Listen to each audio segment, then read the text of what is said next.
Chapter 5. Natalie Dubois had not really known Jean Noel's father all that well, as she indicated to the boy years ago over a basket of French fries, sprinkled generously with the celery salt as they sat around the open-air fireplace in the patio of the Brentwood Country Mart.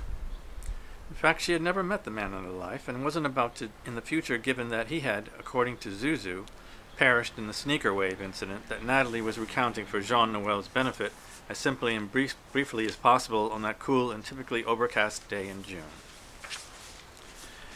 It was a second-hand account of the tragic event, but Natalie felt that she did it justice in as far as Zuzu, who had been there when it happened, after all, had retold it to her daughter almost verbatim, one summer night at the Highlands Inn.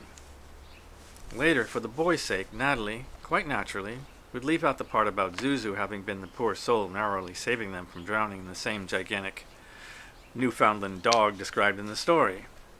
There was no way she could tell him the actual happenings that had caused her to be in Carmel with Natalie that night.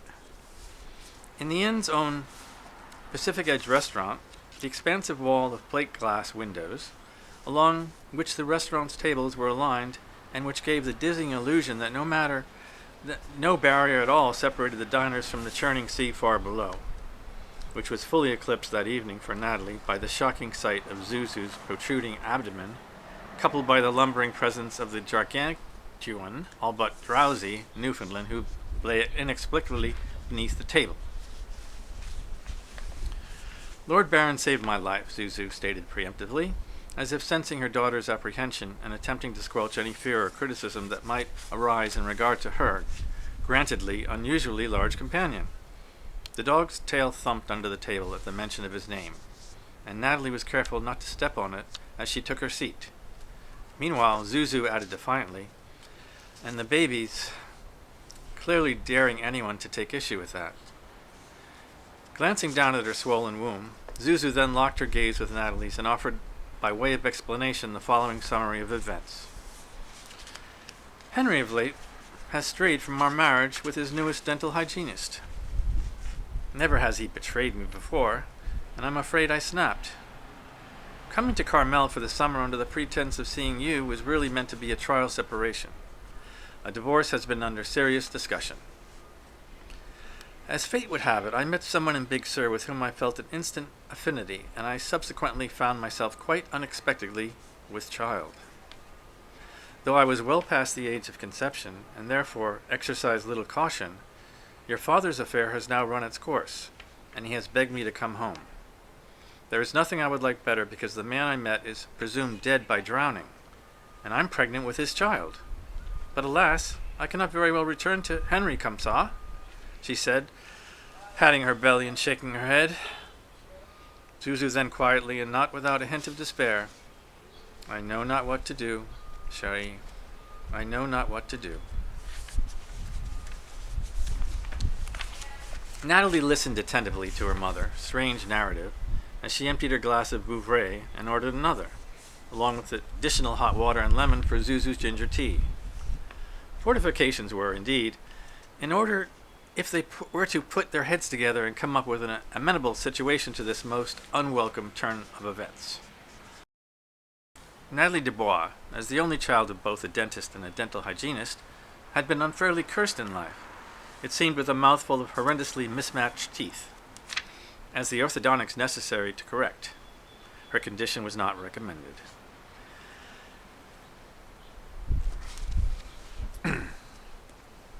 As the orthodontics necessary to correct her condition was not recommended before the age of 12, Natalie was thus forced to endure the constant name-calling of her classmates and the humiliation in general that each successive day at school seems always sure to bring.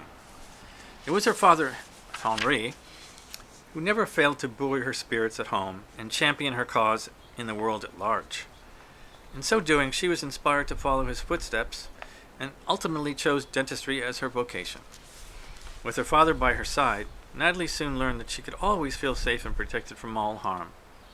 And thus it was Henri, born as he had been in the year of the dog, who was first acquainted Natalie with the inherent value of always having the presence of a strong and faithful canine in one's life, particularly if one had been born in the year of the capricious and, let it be said, oversensitive goat. How strange it was to find that now the tables had proverbially turned, and was her own father who, having strayed away from the fold, had unknowingly left Natalie to the task of shepherding his situation to safety, a task to which the goat is not ideally suited. Staring into her Vouvray while feeling the pleasant weight of the Newfoundland, who by now had laid his heavy head upon her foot as for moral support, Natalie began to see the glimmer of a potentially viable plan. Reasoning that whatever the hapless missteps her father may have taken and now regretted, they had been matched by her mother in kind.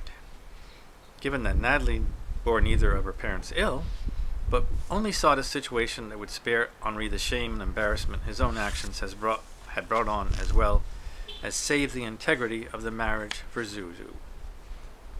The plan that Natalie came up with seemed to be their only alternative. She and her mother would lie low in Big Sur, away from prying eyes until the baby was born. Natalie alone would then take the baby to L.A. and raise him until the age of 6, at which point he returned to Zuzu in Paris, ostensibly to attend boarding school, and Henri would be none for the wiser. To keep up pretenses, the child would visit Natalie for 2 months every summer, and Natalie would go to Paris over the Christmas holidays. As convoluted as the whole scheme may have sounded, it was deemed by both women to be convoluted enough to be possibly to work. And if an ideal world may plan to have been lacking in the boys' elements of truth and transparency, it was nonetheless, in the far from ideal world in which we all live, the best that Natalie could do.